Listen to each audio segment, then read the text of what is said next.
नाही, मला प्रतिसाद म्हणण्यापेक्षा समाजाची ती खतखत आहे. की समाजाला असं वाटतं की आम्ही भोगलोय, पण आमच्या लेकराला भोगायची वेळ आता येऊ नये.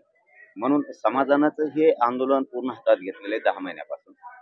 स्वतःच्या लेकराला न्याय दिला पाहिजे ही भावना घराघरातल्या करोडो मराठा समाजाची. स्वतःहून मराठा समाज स्वतःचे कामं सोडून या रॅलीमध्ये, या आंदोलनामध्ये, या सभेमध्ये सहभागी होतोय. याचं मूळ कारण असं आहे की ही आक्रोश हे स्वतःच्या मुलाला न्याय मिळावा म्हणून हे सरकारनं समजून घेणं खूप गरजेचं आहे. आणि ते सरकार समजून घेईल अशी एक आंदोलक म्हणून, एक मराठा समाजाची भावना म्हणून आम्हाला आशा आहे की सरकार 100% ते समजून घेईल आणि मराठी मात्र घरात बसायला तयार नाहीत आता न्यायासाठी. लक्ष्मण हत्ती म्हणतायत की विधानसभेमध्ये तुम्ही किती उमेदवार पडा, मात्र काही त्रेपन्न ओबीसी आरक्षण मिळणार नाही.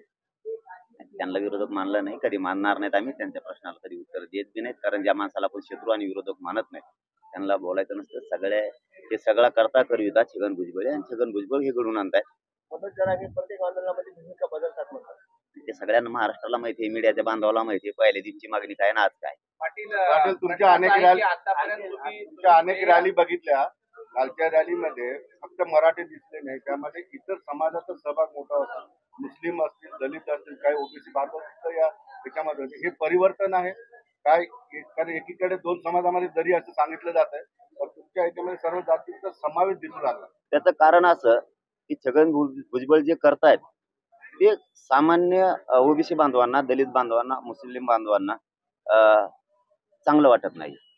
जातीवाद पसरवणं, दुसरं गोष्ट की मराठ्यांच्या नोंदी सापडलेल्या असून रद्द करा म्हणणं, म्हणजे सामान्य ओबीसींना सुद्धा वाटतं, सामान्य दलित बांधवांना, मुस्लिम बांधवांना वाटतं जर नोंदी सापडल्या असतील सरकारी तर आपण फुकट भांडण का विकत घेतात आपले नेते, हे त्यांना वाटायला लागलं. हा, नसत्या नोंदी सापडल्या, मराठ्यांचं गॅजेट नसतं, ओबीसीच्या यादी जी तयार झाली मंडल कमिशनच्या अगोदर पण होती, ती 83 क्रमांकाला जर मराठा आणि कुणबी आहे, तर आपल्या नेत्यानं जाणून बुजून काही आमिषे आपल्या नेत्याला दिलीत की काय?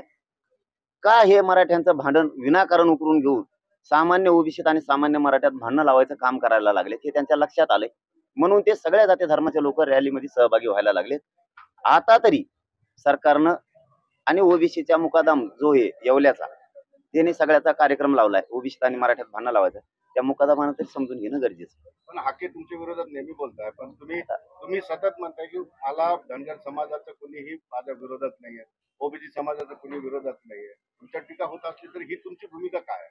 आणि आता शेवटी काय असतं, ज्यावेळेस आपण कुणाला विरोधक मानत नाही, शत्रू मानत नाही, पण आता समोरच्याने ते काय म्हणतात ना, भांडण विकत घेतल्यासारखं करायचं, त्याला पर्याय नाही आमचा. पण आमच्याकडून कधीच ओबीसी बांधवाला गाव खेड्यातल्या एकाही मी आजपर्यंत 10 महिन्यात दुखवलेलं नाही, कोणत्या नेत्याला पण नाही, त्यांच्या कोणाच्या ते एकटा सोडता, त्याला सोडणार नाही, कारण त्यांनी ओबीसीचं सुद्धा वाटोळं केलेलं आहे आणि मराठ्यांचं सुद्धा. इतकं ते जर स्वतःच्या एसटी आरक्षणासाठी लढले असते तर आतापर्यंत एसटी आरक्षण धनगर बांधवाला मिळालं पण असतं.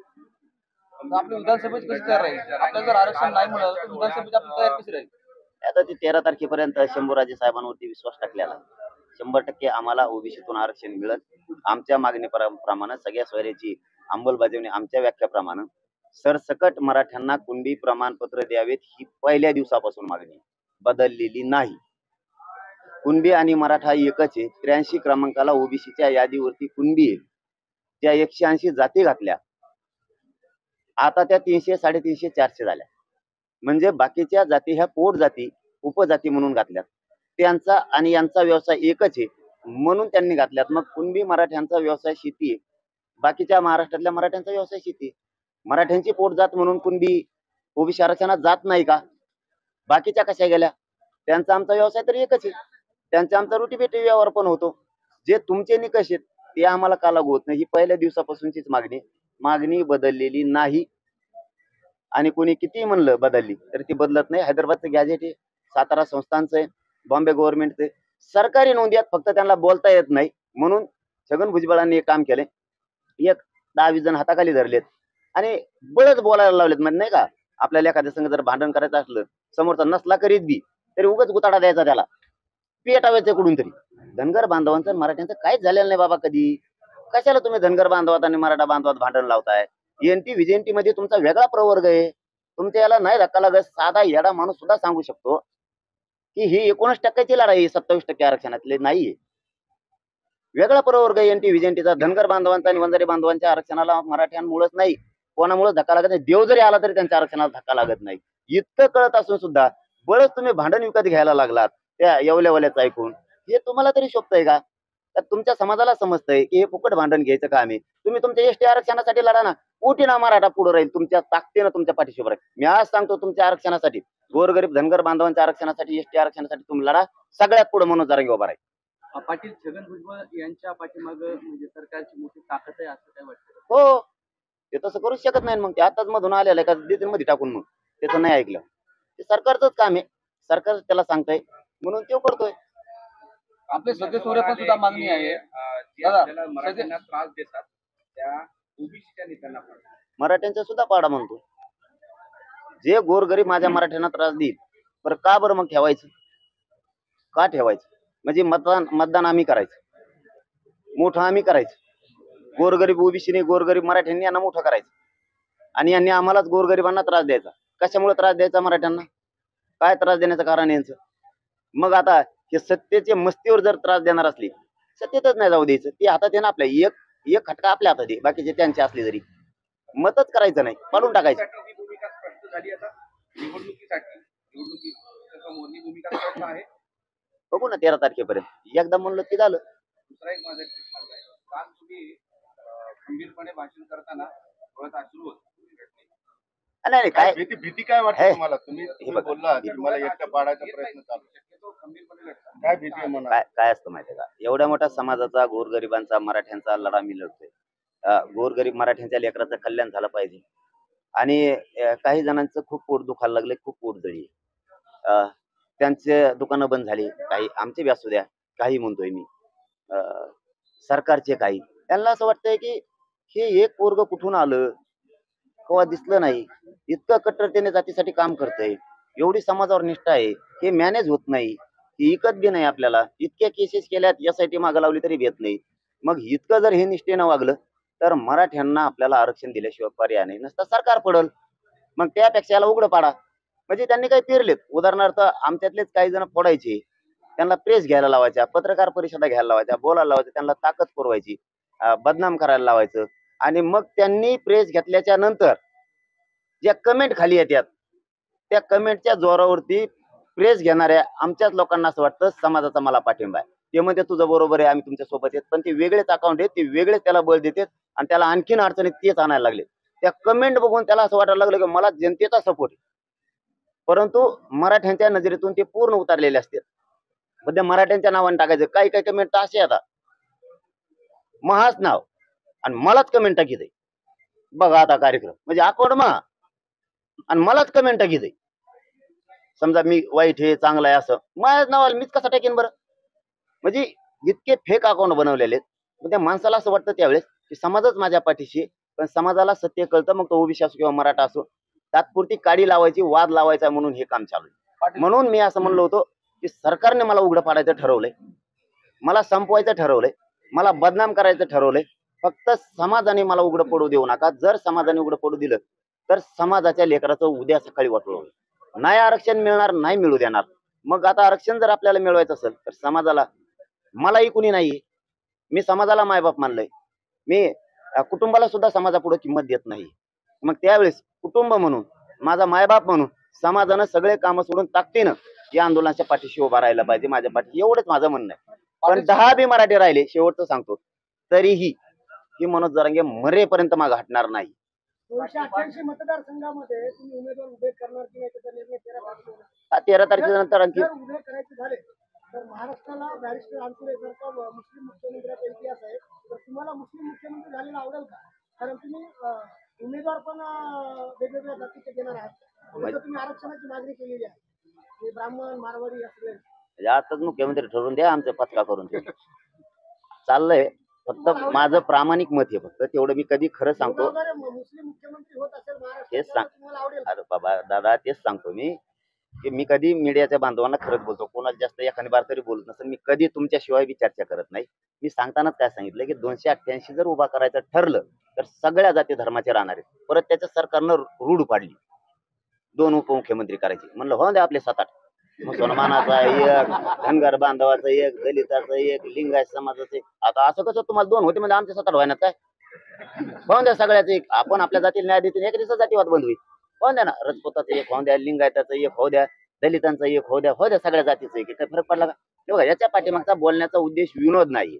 याच्या पाठीमागचा उद्देश असा आहे की जर सगळ्या जाती धर्माचे लोक त्या प्रवाहात आले सामान्य, तर आपण आपल्या जातीला न्याय देतील. आणि असं सरकार बनल्यामुळं ताबडतोब जातीवाद बंद होईल, कारण सगळ्या जाती धर्माचं झालंय. त्यामुळे आणखीन आमचं ठरलं नाही, पण त्या दिवशी ठरण सगळ्या जाती धर्माचे उमेदवार असणार. पाडायचे 288 का निवडून आणायचे हे ठरणार आहे, कारण ही पहिला टप्पा आहे. आणखीन 5 टप्पे आमचे महाराष्ट्रभर होणार आहे. समाजाच्या शब्दापुढे तुम्ही जात नाही, समाजाचा प्रत्येक शब्द तुम्ही ऐकता. समाजाची भावना आहे की आता जरांगे पाटलांनीच मुख्यमंत्री व्हावं. नाही, समाज हे करायला तयार आहे, तुम्हाला मुख्यमंत्री म्हणून बघायला तयार आहे. आपल्या राजकारणात जायचं नाही. आपल्या राजकारणावर म्हणजे वाट नाही आपली ती. माझा जन चळवळीवर लय विश्वास आहे. या जन चळवळीमुळेच माझ्या समाजाला आज लय मिळालं. मी सत्य आज मीडियाच्या बांधवाला सांगतो की जन चळवळीत एवढी ताकद आहे, शांततेच्या या युद्धात एवढी ताकद आहे की कोणाला रोखता येत नाही. आज मराठ्यांना असं वाटलं होतं की आपल्याला कधी आरक्षण मिळेल का नाही. आज 57 लाख, मी 54 लाख नोंदी सरकारला निवेदन दिलं होतं. सांगितलं होतं 54 लाख नोंदी निघाल्या, त्या खऱ्या आहेत का खोट्या आहेत. तर त्यांनी त्याच्यावरती अभिप्राय दिलेला आहे. प्रोसिडिंग बुक आहे सरकारचं, त्याच्यावर त्यांनी सांगितलंय 54 लाख नाही 57 लाख नोंदी सापडल्यात. मग 57 लाखाला 3च धरू आपण, एकाच्या 50-50 निघाल्यात एका नोंदीवर. तरी 1.5 कोटी मराठा आज आरक्षणात गेलाय. म्हणजे कधीच वाटत नव्हतं मराठ्यांना मिळेल का. 10% आम्हाला मान्य नाही, ते टिकणार नाही म्हणून, पण 10% आरक्षण सुद्धा मराठ्यांना या आंदोलनामुळे मिळालंय. म्हणजे हे 1.5 कोटी म्हणजे हे आरक्षण मिळालंय, हे 10%. आज 100% मराठ्यांना आरक्षण मिळालेले, पण ते टिकणार नाही म्हणून आम्हाला मान्य नाही. 28 आत्महत्या लोकांच्या मराठा आरक्षणासाठी लातूरमध्ये देखील काल आत्महत्या झाल्या. आज संभाजीनगरमध्ये सुद्धा एक झाली. मी हात जोडून सांगतो भाऊ, तुम्ही आत्महत्या करू नका. मी जिवंत आहे तोवर तुम्हाला घराघरातल्या मराठ्याला आरक्षण दिल्याशिवाय मी माघार नाही. मी खचतोय तुम्ही आत्महत्या केली. मी बेगडी नाहीये तोंडापुरता बोलणार. आईच्या बायकोच्या कंपाळाचं जर कुंकू पुसलं ना, कोणी मदतीला नाहीये. आपलं कुटुंब उघड्यावर पडतं, सगळे हाल होते. लोकांची मन आहे लाख मेले तरी चालतील, पण लाखाचा पोशिंदा जगला पाहिजे. मी उलटी मन केली तिची. कोटीनं मराठा जगला पाहिजे. एक मेला तरी चालन, मी मरायला तयार आहे, बलिदान द्यायला तयार आहे. तुम्ही जर आज तुम्हाला वाटलं 1% हुकलं म्हणून तुम्ही आत्महत्या करणार असाल तर करू नका. 1 वर्ष गॅप पुढच्या वर्षी शिका, त्याच्या आत मी आरक्षण देतोय. खचून जाऊ नका. 1 वर्ष कमी होईल, तुम्ही कायमच आयुष्यातून संपायला लागला. कायम संपण्यापेक्षा 1 वर्ष वाया जाईल, जाऊ द्या. गेलं तर गेलं, पण आत्महत्या कोणी करू नका. माझी तुम्हाला हात जोडून कळकळीची विनंती आहे. आरक्षण घराघरातल्या मराठ्याला दिल्याशिवाय मी हटत नाही. पाटील, तुम्ही हिंगोलीमधून कालची जी आत्महत्या झाली ती आत्महत्या होती की पाटलांना सिक्युरिटी दिली नाही म्हणून ती आत्महत्या करण्यात आली. पाटलांची सिक्युरिटी वाढावी म्हणून ती म्हणजे त्यासाठी आत्महत्या झाली. करू नका, मला काय होणार नाही. करू नका. कुटुंब उघड्यावर पाडू नका. मायबाप हो, मला तुमच्याशिवाय कोणी नाही. तुम्ही लढायला पाहिजे. तुमचं बळ मला पाहिजे. माणूस एक कमी नाही झाला पाहिजे, माणूस वाढला पाहिजे. तुम्ही कोणीही आत्महत्या करू नका. मी हात जोडून सांगतो, मला काही होत नाही, आणि झालं तरी मी मरायला भेट नाही. माझ्या समाजासाठी माझं बलिदान द्यायला मी तयार आहे, पण कुणी आत्महत्या करू नका. पाटील, तुम्ही आरक्षणासाठी हिंगोलीतून रॅली सुरुवात केलेली आहे. तुम्ही हिंगोलीच्या नेहमीच भाषणात तुमचं नाव घेता. इकडचे मराठा काय सांगताल आपण? इथं मराठाच नाही तर सगळ्याच जाती धर्माचे लोक खूप विचाराचे. इथं शांतता आहे. इथं सर्व जाती धर्माचे लोक मिळून मिसळून गुण्या गोविंदाने राहते. हे जिल्हाच वेगळा आहे, म्हणून यांचं कौतुकच करावं वाटतं की सगळ्या जाती धर्माचे लोक इथे येतात. म्हणून इथून शांतता, मराठा आरक्षण जागृती रॅली ठेवली. ती शांतता ठेवायची. छगन भुजबळला दंगली घडून आणायच्यात. त्यांनी ते लोक पेरलेत, भाषण वाटून दिलेत. तो हे भाषण करायचं, तो ते करायचं, पण आम्ही त्यांना कधी शत्रू मानणार नाहीत, मानलं नाही. पण त्याला मात्र छगन भुजबळला तो ओबीसीचं आणि मराठ्यांमध्ये वाद लावतोय. गोरगरिबांवरती केसेस करून मोकळा होईल, ओबीसी वरती आणि मराठ्यांवरती कोणी 7-12 सुद्धा घेऊन येत नाही. म्हणून ओबीसी बांधवांना आणि मराठा बांधवांना माझी विनंती आहे, सत्य समजून घ्या. आमच्या सरकारी नोंदी आहेत, आमचं हक्काचं गॅजेट आहे. सातारा संस्थांचं असेल, हैदराबाद स्टेटचा असेल, बॉम्बे गव्हर्नमेंटचा असेल, 83 क्रमांकाला सुद्धा तुम्ही वाचून बघा. कुणबी तिथं आहे. जशी तुमचे पोटजाती घातल्यात मध्ये पोटजात उपजात म्हणून, तशी मराठ्यांचीही जाईल. आपण विनाकारण हे आपल्यात वाद लावायला लागले. ते सामान्य ओबीसी बांधवांना माझं सांगणं आहे, तुम्ही फक्त आरक्षण समजून घ्या. आपल्यात वाद लावून त्यांचं राजकारण साधायचंय, कारण हे राजकारणी लोक आहेत. आमचे सुद्धा आणि तुमचे सुद्धा. आमचे काय लय नीट नाहीत, आमचे सुद्धा सगळे काढी लावायचे. पाटील साहेब, तुम्ही काल बोलताना भाषणामध्ये एक महत्वाचा मुद्दा बोलला, कैकाडी समाजाबद्दल. कैकाडी समाज विदर्भामध्ये एसटी मध्ये आहे. आणि मराठवाड्यात ओबीसी मध्ये आणखी दुसरीकडे अशा 3 जातींमध्ये हा गोंधळ आहे सगळा आरक्षणाचा गोंधळ आहे. याच्यावर व्यवस्थित पुन्हा पुनर्रचना अभ्यास झाला पाहिजे. मंडल कमिशनचा प्रताप आहे तो. असंच केलं मराठ्यांना पण त्यांनी, आरक्षण असून सुद्धा आरक्षणाच्या बाहेर लोटलं. आणि आता ही ओबीसी मराठा दरी त्यांच्यामुळे उभा राहिली. बघा आता कैकड बांधवांचं मी कालही सांगितलं, विदर्भामध्ये एसटी मध्ये आहेत, खानदेशात एसटी मध्ये आहेत, मराठवाड्यात पश्चिम महाराष्ट्रात ओबीसी मध्ये आहेत. एक जात अशी कशी असू शकते? तुम्ही काहीतरी, अरे एक जाते ते एकाच ठिकाणी असली पाहिजे. बघा आता एका राजपूत समाजाला आरक्षण आहे, दुसऱ्या राजपूत समाजाला नाही. तुम्ही काय निकष लावला की राजपूत समाजाला एकात आरक्षण आहे एकात नाही? एका मुस्लिमांना आरक्षण आहे, दुसऱ्या मुस्लिमांना आरक्षण नाही. बागवानाला आरक्षण आहे, शेती कसतो म्हणून. एका मुसलमानाला आरक्षण वावरच नाही. तुम्ही त्या 2 एकर त्याला ते आता उभा ठेवतो आणखीन तुम्हाला झाला शेतकरी ते. असं कसा निकष लावू शकता तुम्ही? हे रिस्क म्हणजे ह्याची पुनर्रचना झाली पाहिजे सगळं. 100% 100% कैकाडी समाजालाही न्याय मिळाला पाहिजे. 12 बलुतेदारांचा प्रश्न आहे लय दिवसाचा, का आमचा वेगळा प्रवर्ग करा. छगन भुजबळ आम्हाला आरक्षण खाऊ देत नाही. का वेगळा प्रवर्ग होऊ नये त्यांचा? मुस्लिम समाजाला सुद्धा आरक्षण दिलं होतं, आताही ते ओबीसी मध्ये निघाले, का द्यायचं नाही? मारवाडी समाज निघालाय, ब्राह्मण समाज सुद्धा निघाला, लोअर समाज सुद्धा कुणबी म्हणून नोंदी निघाल्या. तुम्ही का द्यायचं नाही त्यांना? काय कारण आहे तुमचं नाही द्यायचं? घेतील नाही तर नाही घेतील, पण त्यांना न देण्याचा तुमचा विरोध करण्याचं काय कारण? मारवाडी समाज सुद्धा निघालाय, मुस्लिम समाजही निघालाय, का द्यायचं नाही तुम्हाला? लिंगायत समाज सुद्धा ओबीसी म्हणून निघाला. आमच्याकडे नोंदी आल्या, शिंदे समितीनं दिलेल्या. काल तुमच्या रॅलीमध्ये जातीय जनगणना करा असे अनेक फलक त्या ठिकाणी दिसले. तर तुमची ही प्रमुख मागणी आहे का जातीय जनगणना करा? आणि असेल तर मग त्याचा अल्टिमेटम आहे. दादा सत्ता कोणाच्या हातात आहे? वर त्यांच्या, खाली त्यांच्यात. करा नाही तर नका करू, तुमच्याच हातात आहे ना. काल तुमच्या रॅलीमध्ये मागणी आम्हाला करण्यात आली. बघा, आमच्या मागणीला कशालाच विरोध नसतो आमचा. आम्ही म्हणत नाहीत ओबीसीचं बी आरक्षण रद्द करा किंवा त्यांच्यात आम्हाला घुसवा. आमचं हाय ते द्या म्हणतोय. तुम्हाला 90 ला दिलंय, 89 ला दिलंय, 94 ला एकदा दिलंय आमचं 16% असणार आरक्षण. तुम्हाला 1967 ला दिलंय. त्याच्या अगोदर 1884 आमच्या नोंदी आहेत. समजून घ्या ना एकमेकाला. भाऊ भाऊचे म्हणता ना, मोठा भाऊ लहाना भाऊ, घ्या ना समजून. घुसू द्या ना मराठ्यांना सुद्धा, हक्काचं आहे ना त्यांचं सुद्धा. त्यामुळं आमच्या जनगणनेला विरोध नाही, कोणाच्या आरक्षणाला नाही, पण आमचं मात्र आम्ही सोडत नाही. तर पाटील, माझा प्रश्न हाच आहे की जातनिहाय जनगणना करावी का सरकारनं? आणि जर तुम्ही मागणी केली तर कधीपर्यंत करावी? आता आमचं ऐकलं तर बरं होईल, आमचं ऐकत नाही. तुम्ही सरकारकडे मागणी केली. मी म्हणतो आता आमची मागणी केली होती, केस मागे घ्या, 1 लाख वाढीले. आम्ही जर म्हणलो जनगणना करता, आमचं ऐकलं तर पाहिजे ना, कारण सत्ता त्यांची खालीवर आहे, करायची की नाही त्यांना. आमचा विरोध नाही बोललोय ना मी. तुम्ही करा नाही तर नाही करू. आम्ही विरोध दाखवला का? सत्ता तुमच्या हातात, उद्या सकाळी सुरू करा, आम्हाला काय करायचंय? पण आम्हाला ओबीसीतून आरक्षण पाहिजे, ती घेतल्याशिवाय आम्ही सोडत नाही. ती जनगणना करा नाही तिकडे नका करू. पाटील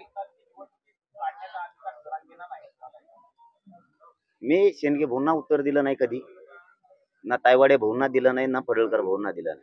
मी ओबीसीच्या कोणत्याच नेत्याला विरोधक शत्रू मानलेलं नाही आणि धनगर बांधवांच्या कोणत्या नेत्याला नाही. कारण आमचा वाद त्यांच्याशी नाहीच, सरकारशी आहे. आता त्याला मी काय करू? त्याचा आता विचाराचा भाग आहे, त्याला मी काय करू? मी नाही मागत. मला वाटतं गोरगरीब धनगरांचं चांगलं व्हावं, त्यांना इष्टीतून आरक्षण मिळावं, ही मागणी मी स्वतःहून मागं नसताना लावून धरली. त्यांनी जर ती लावून धरली, आतापर्यंत हे जे आंदोलन केले ते जर धनगर बांधवासाठी केले, तर आतापर्यंत धनगर बांधव एसटी आरक्षणात गेला सुद्धा असता. चलो, धन्यवाद दादा. आपण ते सगळे सोयऱ्याची मागणी करत आहे, ते सगळं सोयरा सांगा काय सगळं सोयऱ्याचा विषय. पत्रकार नाही तर दादा, पत्रकार नाही तर प्रश्नाची उत्तर 100%. हे बघा, जे पत्रकार अधिसूचना काढताना सगळ्या जाती धर्माला ते सगळ्या सोयऱ्यांचा कायदा लागू होईल असं त्याच्यामध्ये उल्लेख. अगोदर चंद्रकांत दादांनी अधिसूचना वाचली पाहिजे. चंद्रकांत दादा गैरसमज पसरायला लागले, बहुतेक सरकारचं ऐकून असं मला वाटायला लागले. कालही त्यांचं पुन्हा ते स्टेटमेंट आलं की सगळ्या सोयऱ्यांची अंमलबजावणी करायची गरज नाही, कारण 17लाच केलंय, म्हणजे 2017लाच त्याची केलेली.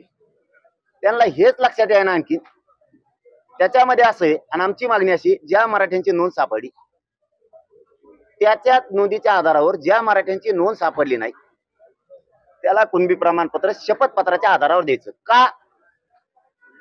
तर त्याचा ज्याची नोंद मिळाली त्याचा व्यवसाय शेती आहे आणि त्याच्या सोयऱ्यांचा पण. सगळ्या सोयऱ्यांना का द्यायचंय? तर त्यांचा रोटीबिटी व्यवहार पण होतो, व्यवसाय पण एकच. फक्त त्याची नोंद सापडली नाही म्हणून शपथपत्राची गरज आहे. त्याची नोंद नसली तरीही त्याला द्यायचं, हे आमचं ठरलेलं आहे. तशी ती अधिसूचना आहे.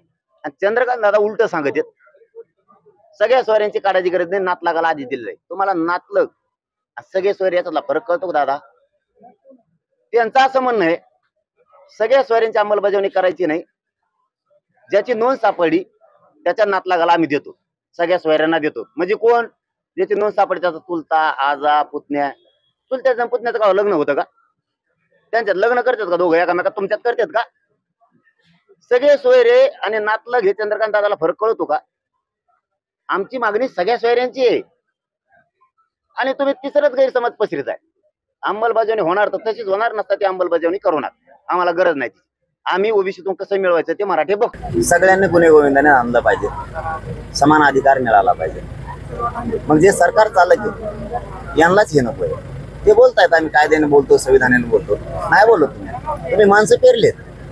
एकदा काय करणार, एकदा जात एकत्र झाली की ह्यो जातीतला उठविणार नेता, दुसरा उठविणार, एकाच 1 2 2 4 4 तयार करून ठेवले.